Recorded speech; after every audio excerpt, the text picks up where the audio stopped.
Halo, kita berjumpa lagi. Kita hari ini akan membahas tentang salah satu desain pattern di dalam pola desain perangkat lunak. Hari ini kita akan bahas tentang command pattern. Command itu apa? Perintah ya. Nah, command pattern ini termasuk di dalam kelompok behavioral pattern, di mana behavioral pattern itu mengatur algoritma, mengatur hubungan dan tanggung jawab antar objek-objek. Nah, secara spesifik, command pattern ini akan mengenkapsulasi suatu request menjadi objek, sehingga objek yang sudah dibentuk menjadi sehingga request yang sudah dibentuk menjadi objek itu kita dapat melakukan pemrosesan terhadap objek tersebut, seperti mem- memasukkannya ke dalam tumpukan stack atau mengantrikannya di dalam sebuah queue. Nah, command pattern ini akan mendekapel pemohon dari suatu aksi dengan objek yang menjalankan aksi tersebut. Jadi antara pemohonnya yang memintanya dengan yang menjalankannya itu akan didekapel ya, jadi dijauhkan gitu sehingga mereka bisa satu sama lain lebih independen. Nah, di buku Gang of Four definisinya seperti ini. Encapsulate a request as an object, thereby letting you parameterize clients with different requests, queue or log request, and support undoable operations. Gitu ya. Jadi request itu di-encapsulate seperti tadi ya, di-encapsulate menjadi objek. Dan hal ini memungkinkan kita memparameterkan klien-klien dengan request yang berbeda gitu ya. Jadi ada beberapa klien misalnya semua memberikan request gitu. Nah, request-request tersebut bisa kita manage gitu misalnya ya. Kita jadiin sebuah antrian atau di log atau juga kita bisa melakukan menyediakan support untuk request tersebut bisa di-undo misalnya seperti itu. Bisa dibatalkan gitu ya. Nah, ini command pattern ini digunakan ketika request itu perlu ditangani pada waktu atau urutan yang berbeda-beda ini ya. Jadi bisa kita atur lagi kan gitu ya, waktunya atau urutannya. Jadi misalnya requestnya di permintaannya di saat ini, tapi request ini misalnya dijadwal untuk nanti 1 jam lagi misalnya gitu. Nah, kita bisa atur dijadwalkan misalnya gitu ya. Atau sekian banyak request-request itu akan kita urutkan lagi gitu. Misalnya sesuai prioritas atau sesuai waktu layanannya, misalnya yang lebih sebentar perlunya bisa didahulukan, misalnya seperti itu ya. Nah, jadi banyak sekali pengaturan yang bisa dilakukan ketika request itu sudah kita bungkus, kita bundle jadi sebuah objek gitu ya. Nah, juga kalau diperlukan history dari request, nah ini bisa kita catat historinya. Kemudian invoker juga harus dipisahkan dari objek yang menanganinya. Ya, invoker ini yang mulai men-trigger menjalankannya gitu ya. Nah, juga kalau diperlukan fasilitas undo seperti yang tadi di atas. Nah, command pattern ini juga sering digunakan untuk kalau kita membuat wizard gitu ya. Kemudian aksi-aksi dari menu dan proses-proses yang sifatnya transaksional.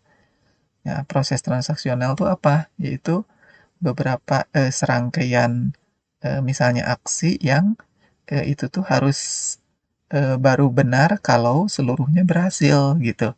Jadi misalnya satu request itu terdiri dari 4 bagian gitu ya, 4 bagian. Nah, empat-empatnya harus semuanya sukses baru proses tersebut atau request tersebut dianggap berhasil gitu. Kalau misalnya ternyata ada salah satu yang gagal, berarti keseluruhannya harus kita batalkan, harus kita undo gitu ya. Karena kalau salah satu aja salah, berarti keseluruhan request itu tidak akan sempurna gitu, jadi salah gitu. Jadi yang sudah terlanjur dilakukan pun harus dibalikin lagi, undo lagi seperti itu ya. Nah, ini biasanya seperti proses di database gitu ya. Kalau di database ada sekelompok perintah, misalnya kita tandai dalam blok sebagai transaksional gitu. Nah, kalau ada salah satu yang gagal, otomatis akan istilahnya di rollback ya, dibatalkan gitu. Jadi transaksi itu dianggap sah dan benar kalau seluruhnya di dalam serangkaian itu seluruhnya berhasil. Salah satu aja gagal, maka dianggap keseluruhannya gagal dan harus dikembalikan ke kondisi sebelum transaksi itu dilakukan gitu ya. Jadi yang udah berhasil juga, berhasil sebagian itu harus dibalikin lagi ke kondisi sebelumnya. Nah, itu jadi sifatnya dia transaksional. Nah, common pattern tuh ilustrasinya juga seperti misalnya waiter di restoran. Dia akan menerima pesanan dari tamu yang datang ya, dan kemudian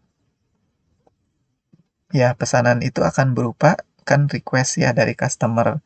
Nah, itu jadi menjadi seperti comment atau request dari customer.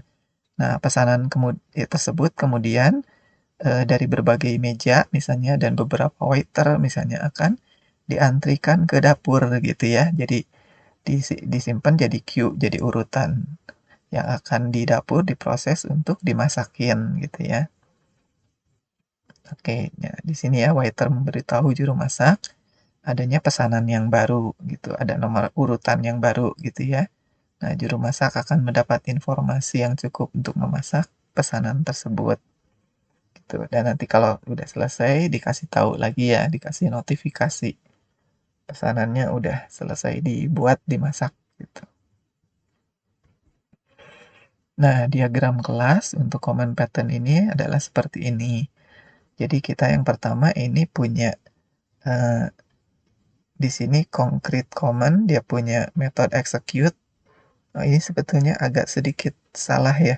Ini harusnya bukan concrete common, ini command-nya aja sih sebetulnya. Jadi ini adalah,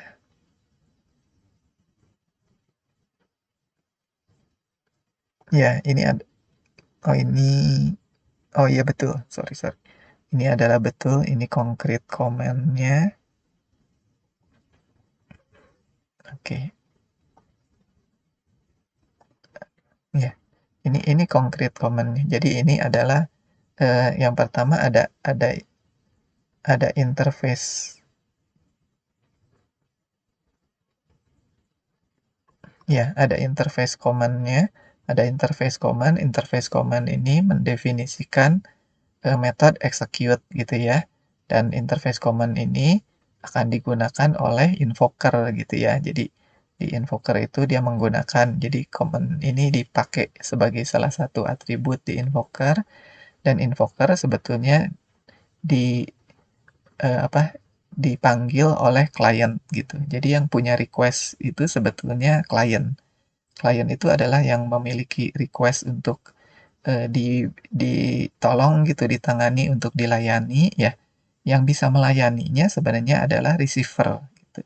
Yang bisa melayaninya receiver. Nah, jadi dari klien dia nggak langsung sebetulnya ke receiver gitu, tapi dia menggunakan invoker. Di invoker itu dia memanggil invoker, invoker itu menggunakan command, command yang ini berupa interface.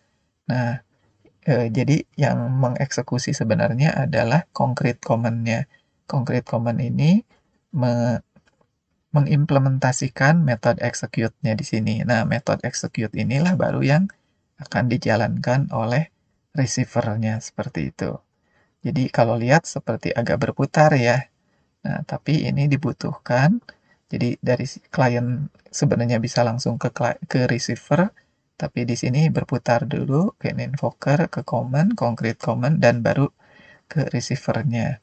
Tapi pengaturan ini diperlukan supaya eh, kita memberlakukan command pattern ini sehingga request-nya itu dibentuk menjadi objek, dan objeknya bisa dilakukan pengaturan gitu ya. Bisa dilakukan pengaturan di sisi invokernya seperti itu. Oke, nah penjelasan untuk diagram kelas di atas, command ini mendeklarasikan interface untuk semua command.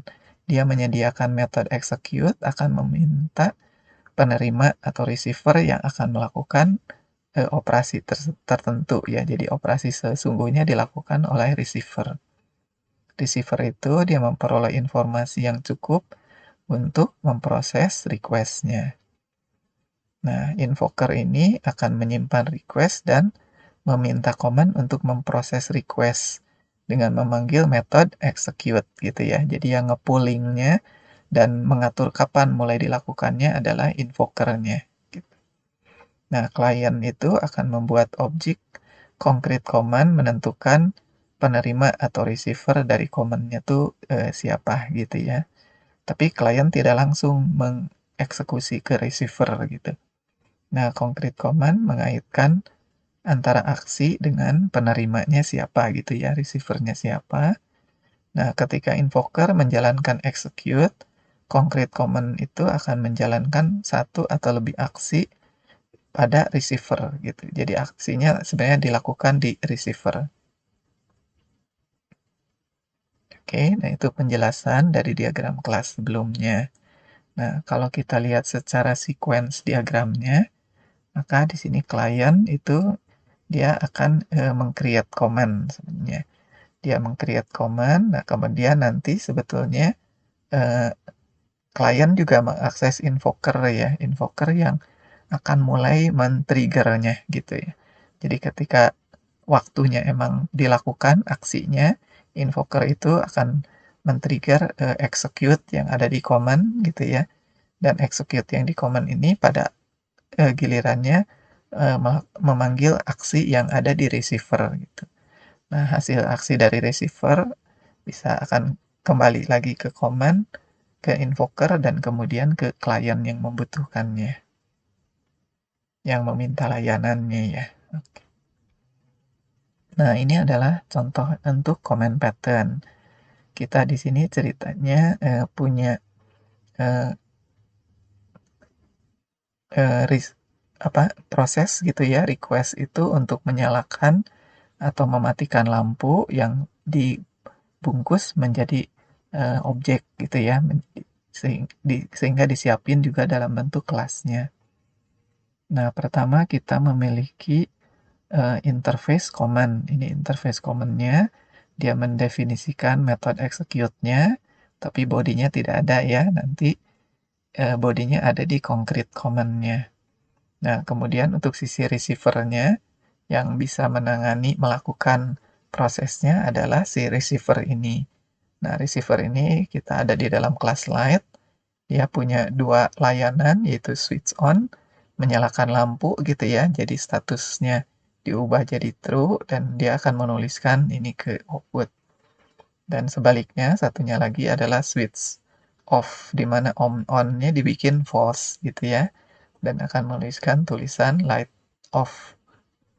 Nah, ini adalah receiver-nya dari klien, tapi tidak langsung mengeksekusi ini ya, memanggil light dan melakukan switch on, switch off. Tapi kita akan melalui invoker dan command. Nah, ini adalah concrete command-nya. Dia implements dari command, kita punya dua. Yang pertama adalah light off command. Karena request itu kan akan dibentuk jadi objek, sehingga kita siapin kelasnya gitu ya. Ini adalah berarti kelas yang dimana kita bisa bikin objek, yang objek itu berfungsi mematikan lampu gitu, lights off ya. Nah, di sini ada konstruktornya, dia terima objek light-nya, yaitu si receiver-nya siapa gitu ya, perlu disimpan. Nah, kemudian receiver itu ketika execute-nya dipanggil, maka dia akan memanggil switch off, metode switch off-nya, sehingga lampu dimatikan. Nah, demikian juga kelas yang satunya lagi adalah kebalikannya, yaitu lights on. Dia berfungsi memanggil ketika execute dijalankan, memanggil metode switch on dari light tersebut, sehingga lampunya dinyalakan. Nah, kemudian ini adalah remote control. Dalam hal ini remote control adalah berfungsi sebagai invokernya.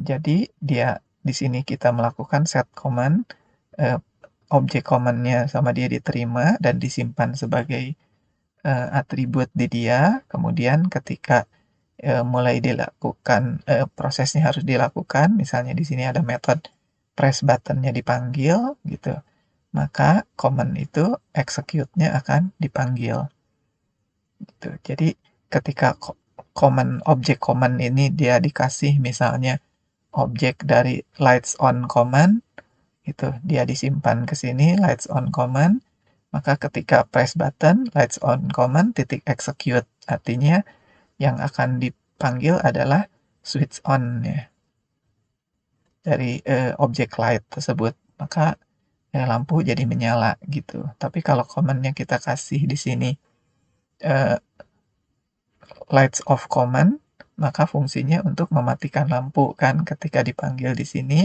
di execute, maka prosesnya adalah mematikan lampu.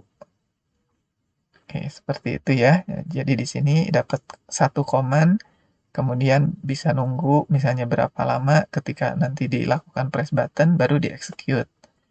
Nah, di sisi lain bisa aja misalnya di remote control ini seperti tadi di teorinya kita akan melakukan membuat jadi antrian misalnya. Nah, maka misalnya di sini kita punya list dari command gitu. Command-command yang masuk akan di-add ke dalam list tersebut. Ketika press button dilaksanakan semua satu persatu sesuai urutan yang ada di dalam list, misalnya seperti itu. Oke, nah ini adalah sisi kliennya, yaitu dari kita sisi main programnya ya.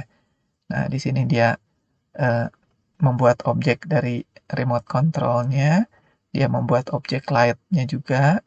Nah, tetapi dari sini dia tidak akan langsung memanggil light titik switch on atau light titik switch off gitu. Karena dengan cara begitu, eh, request-nya itu langsung dikirim ke receiver dan langsung dijalankan gitu ya. Tapi sebaliknya, di sini kita akan atur dulu melalui invoker yaitu remote control dan eh, lights on dan lights off command gitu ya. Di sini. Jadi kita bikin ada dua objek ya. Nah, disinilah yang disebut bahwa request-nya itu dibentuk menjadi objek gitu kan. Ini ada objek light on dan objek light off. Objek light on adalah objek dari kelas light on command. Nah, kelas light on command ini dia mempunyai satu fungsi di dalamnya, satu tugas, yaitu untuk menyalakan lampu gitu. Jadi request ini kita bentuk jadi kelas dan kemudian dibentuk jadi objeknya di sini. Jadi untuk melakukan perintah yang berbeda, kita menggunakan objek yang berbeda gitu. Nah, tapi meskipun di sini kelihatannya kok seperti jadi pemborosan ya, sebetulnya tidak sih, karena light on dan light off ini bisa dipakai terus-menerus gitu ya, tidak hanya satu kali dipakai. Nah, misalnya kemudian kita coba akan melakukan menyalakan lampu gitu. Maka pertama ke kontrol, yaitu ke remote controlnya di sini ya, kita memberikan objek light on gitu ya dari sini. Objek light on yang kita berikan set command berarti ketika press button maka ini akan menyalakan gitu ya, karena command yang kita kirim adalah command untuk yang punya fungsi untuk menyalakan lampu gitu. Kemudian kita coba kita kirim, objek yang kita kirim adalah objek dari request mematikan lampu. Ketika dijalankan maka akan mematikan lampu seperti itu. Nah, untuk versi sisapnya seperti ini. Ini sama persis ya. Jadi kita punya interface command di sini, ada metode execute-nya. Nah, untuk command-nya di sini yang ini light-nya ya. Nah, ini adalah kelas light-nya. Dia punya switch on dan punya switch off. Kemudian, nah ini pasangan dua jenis ya. Yang satu untuk lights on kelasnya, yang satu lagi untuk lights off. Yang lights on dia menjalankan switch on ketika di-execute. Yang lights off dia menjalankan switch off dari light ketika di-execute ya. Oke, nah ini remote controlnya, kita ngeset command-nya di sini. Kemudian ketika dilakukan press button, dari objek yang sebetulnya merupakan request itu dieksekusi gitu. Sesuai command yang objek yang dikirim di sini gitu. Jadi dia remote control-nya bisa mematikan atau menyalakan tergantung objek yang dikirim ke sini. Oke, nah dan ini adalah program utamanya. Kita bikin objek kontrolnya, objek light-nya, kemudian ini adalah dua buah request yang sudah di encapsulate menjadi objek. Nah, kemudian kita coba objek tersebut dikirim dan dijalankan. Nah, ini juga dikirim, di-set ke remote control-nya, kemudian dijalankan. Oke. Nah, jadi kalau kita bandingkan, ini untuk membantu ya, jadi antara diagram kelas tadi di bagian teori dengan contoh kodenya seperti ini ya. Jadi kalau yang di diagram kelas tadi ada command interface. Nah, di contoh kode juga sama, ada command interface. Dia akan mendefinisikan fungsi execute. Nah, kemudian di diagram kelas tadi ada yang disebut receiver, yaitu penerima yang sebetulnya menjalankan perintahnya ya. Nah, di contoh kode itu adalah ditangani oleh light ini gitu ya. Nih, di sini adalah ya, ini light dari objek light-nya, yaitu objek penerima aksinya. Kemudian di diagram kelas itu ada concrete command, concrete command ya di sini. Nah, di kelasnya itu ada light on dan light off command. Jadi ada dua ya concrete command-nya, yaitu command atau request yang dienkapsulasi menjadi objek. Yang satu ini menjadi objek untuk melakukan on, yang satu untuk melakukan off dari light ya. Nah, kemudian invoker ini merupakan remote control-nya atau pengatur untuk eksekusi command-command gitu ya. Nah, jadi nanti teman-teman bisa banyak melakukan pengolahan di invoker-nya. Kalau misalnya command tersebut mau diatur gitu ya, mau bisa di-undo, mau diantrikan, mau ditumpukan, dan lain-lain. Mau misalnya diantrikan sesuai prioritas gitu ya. Nah, kemudian klien itu ya peminta layanannya, di sini main programnya ya. Nah, di buku desain pattern for dummies ada juga contoh untuk command pattern ini di halaman 236 sampai 249. Nah, silakan teman-teman dicoba yang di buku juga ya. Jadi ada dua program, yang di slide ini dan juga yang di program. Dua-duanya silakan dicoba. Nah, jadi command encapsulate request into object. Nah, terima kasih teman-teman semua.